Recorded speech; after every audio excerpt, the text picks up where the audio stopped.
Écoutez-moi bien, Hélène Gâteau est avec nous et aujourd'hui, partir élever des chèvres dans le Périgord. On disait dans le temps, tiens, je vais élever des chèvres dans le Larzac. Mais en fait, visiblement, Et oui, ça se fait. ça se fait aussi ici. Et je vais vous conter l'histoire de Sabine et Marc.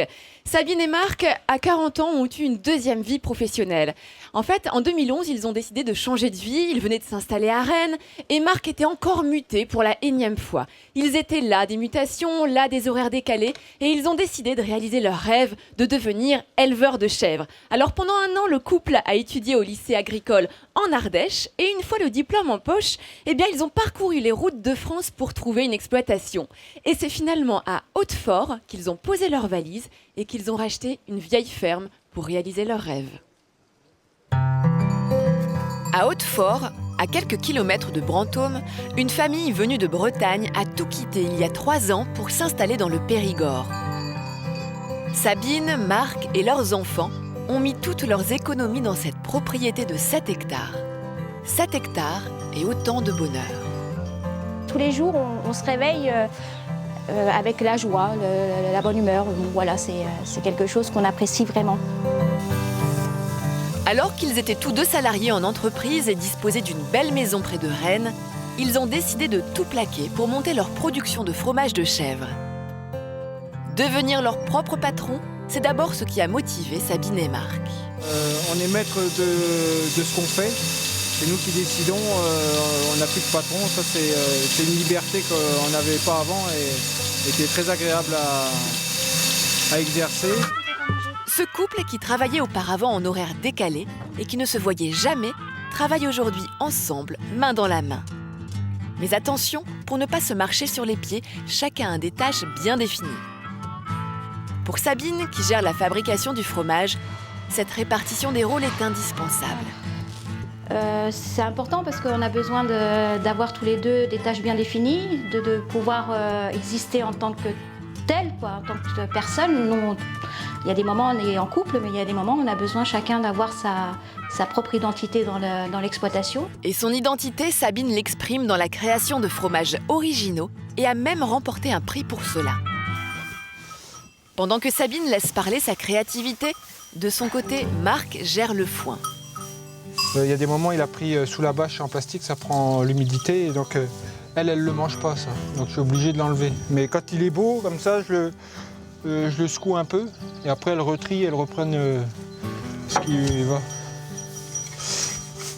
Pour Marc, ces instants sont autant de moments privilégiés avec ses chèvres qui ne l'aident pourtant pas beaucoup dans son travail.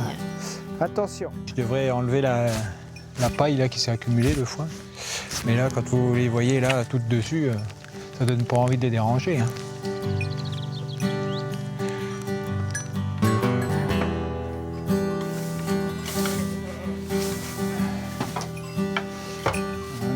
Si chacun a des rôles bien définis, il y a des décisions importantes qu'ils ont besoin de prendre à deux. Indochine, une de leurs chèvres, est prête à mettre au monde son premier chevreau. Mais cela fait environ 3 heures qu'elle a des contractions et le petit ne semble pas bien se positionner. Le couple va devoir l'aider à mettre bas. Une situation qu'ils ne s'étaient pas imaginé vivre en quittant leur vie d'avant. Il y a 3 ans en avant, on m'aurait dit tu vas aider à mettre bas des chèvres. Je crois que j'aurais ri au nez en disant non mais tu me vois, c'est pas possible quoi. Et pourtant, c'est exactement ce que Marc et Sabine s'apprêtent à faire. La mise bas va être difficile et les images qui vont suivre peuvent être dures. Sabine va tenter de repositionner le chevreau Ma pauvre fifille. afin qu'il présente les pattes et le museau en avant. Bien qu'elle prenne toutes les précautions nécessaires, c'est un moment qui reste difficile pour Indochine. Ses cris de douleur sont difficilement supportables, mais l'opération est indispensable. Sans elle, c'est la mort qui guette la mère et son bébé. C'est pas ce qu'on appelle une mise bas facile. La mise bas est même anormalement difficile. Et Sabine perçoit un problème. Allez, ma fifille. Je suis pas sûre qu'il soit dur le chevreau. Bah, c'est pas... Nos éleveurs sont sur le point de perdre le chevreau. Marc décide alors de prendre le relais. Il remarque alors que c'est le cordon ombilical qui rend la mise bas difficile. C'est quoi ça? C'est le cordon. cordon, j'ai l'impression. Après l'avoir délivré, il réussit à sortir le petit du ventre de sa mère, mais sans savoir s'il est encore en vie. Mais lorsque Sabine lui jette de l'eau sur la tête, le chevreau donne enfin un signe de vie. Le bébé né, Indochine est rassurée et nos éleveurs sont soulagés. Ça nous secoue, hein, mais pas... C'est vrai qu'on avait imaginé l'élevage, mais ces choses-là, c'est vrai que ça vient pas. C'est pas la première chose qui vient à l'esprit, quoi. On voit toujours le côté idyllique de la ferme, mais ce côté-là, on le connaissait pas. Ce fut un moment éprouvant pour Sabine et Marc, mais leur journée n'est pas encore terminée. 3 fois par jour, il faut nourrir les chevreaux. Allez les bébés! Et c'est encore un moment privilégié avec leurs bêtes. À cause des vaches, il n'y a plus rien. Ils ont des lents. Allez les bébés! Au même moment, Antoine et Valentin rentrent de l'école et courent rejoindre leurs nouveaux copains à poil.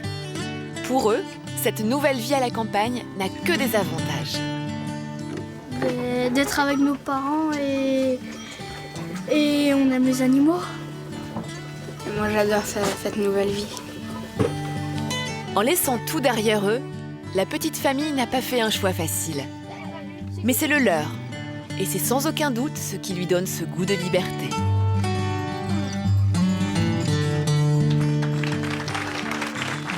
Il y a beaucoup d'émotions sur le plateau avec Sabine, Marc et leurs enfants. Et moi-même, à chaque fois que je revois le reportage, j'ai déjà vu plusieurs fois et je suis toujours émue par les choix que vous avez faits. Et je peux que vous féliciter. C'est merveilleux ce que vous faites. Et vous donnez à votre famille une richesse extraordinaire. Je ne peux que vous féliciter. Eh bien, au nom de toute l'équipe, au nom de tout le public qui est là, on vous a applaudi pendant le reportage. Je vous remets un talent Midi en France. C'est formidable ce que vous faites et je vous souhaite une très belle continuation dans votre nouvelle vie d'éleveur. Et je suis sûre que vous allez faire des adeptes auprès de vos enfants et des téléspectateurs qui nous regardent. Bravo, sincèrement, du fond du cœur. Merci à vous, bravo. Très émouvant ce reportage. Hein, on est à la limite et la vie prend le pas quand même et heureusement. Là, c'est un très joli reportage de Midi en France que Hélène Gâteau vient de vous faire découvrir à l'instant. Il y en aura d'autres et il y en a d'autres. C'est tous les jours de 10h50 à 11h45 sur France 3 pour l'émotion par excès et par défaut, vous l'avez compris, mais la vie est toujours au bout. Ça va de soi.